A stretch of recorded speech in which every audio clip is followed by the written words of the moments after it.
Hello guys, this is Ariel again and welcome to Umboy Vlog. So this is awareness lang para sa inyong lahat.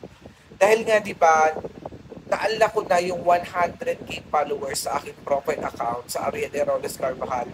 And then nag-post lang ako doon. Nilagay ko na caption or title ng aking post is 100k followers. Ayan, kung nakikita nyo. Pero alam niyo ba, ang nakakagulat lang, bawal na pala tayong mag-post ng mga ganyang salita sa ating mga personal account o sa ating mga page.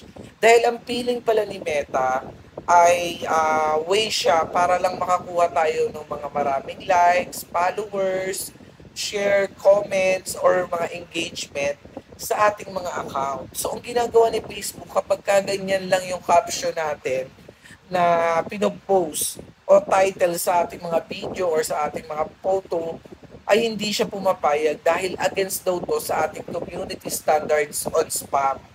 So guys, gusto ko lang maging aware din kayo at maging maingat kayo na kung sakaling dumami na yung mga followers nyo, ilan man yung followers nyo, wag kayong magpo-post ng ganyang salita lang na nakikita nyo. Kasi nga ay bawal siya, i-remove din siya ni Facebook sa ating mga account at baka magkaroon pa tayo ng mga violation dahil against daw to sa community standards ni Facebook. So, di ba, maganda talaga to na i-share ko sa inyo yung mga experience ko, yung mga nararanasan ko dito sa journey ko as a digital creator.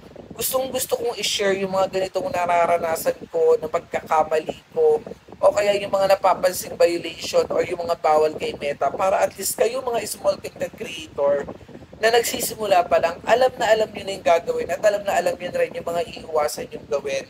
So magandang maganda talagang natututo tayo, nanonood tayo, tinatapos natin yung video para alam niyo yun, meron kayong nakukuhang lesson at aral sa ibang mga content creator na kagaya ko, nakagaya nyo, meron tayong natututunan sa ating bawat isa. So guys, iwasan nyo muna, huwag nyo kayo magpo-post ng mga ganyan, lalong-lalo na kung ganyang salita lang, hindi siya mahaba, walang ibang kasama. Dahil ayaw ni Facebook, ibubura niya yan dahil daw baka daw tayo ay kumukuha lamang ng mga followers, likes, comment para mag-share ng ating video or mga engagement.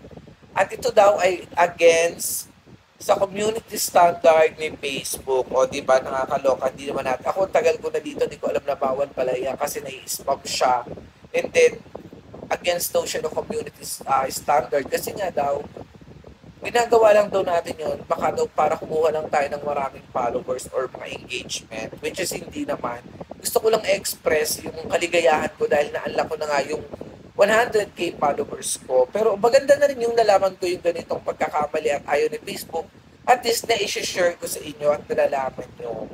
Yun lang, gusto ko lang maging aware kayong lahat para wag nyo na rin gagawin to at wag nyo gagayahin. At kung nagustuhan mo naman ang video na to, please follow and share. At pwede ka bang mag-comment sa baba kung na-try mo na ba to o meron ka pa bang hindi alam na gusto mong mga malaman na bawal dito kay Facebook. Maraming salamat and good luck sa journey nyo dito bilang content creator at asahan yung tutulungan ko kayo para pare-pares tayong umangat at para pares tayong magkaroon ng future dito kay Meta. Maraming salamat and mabuhay.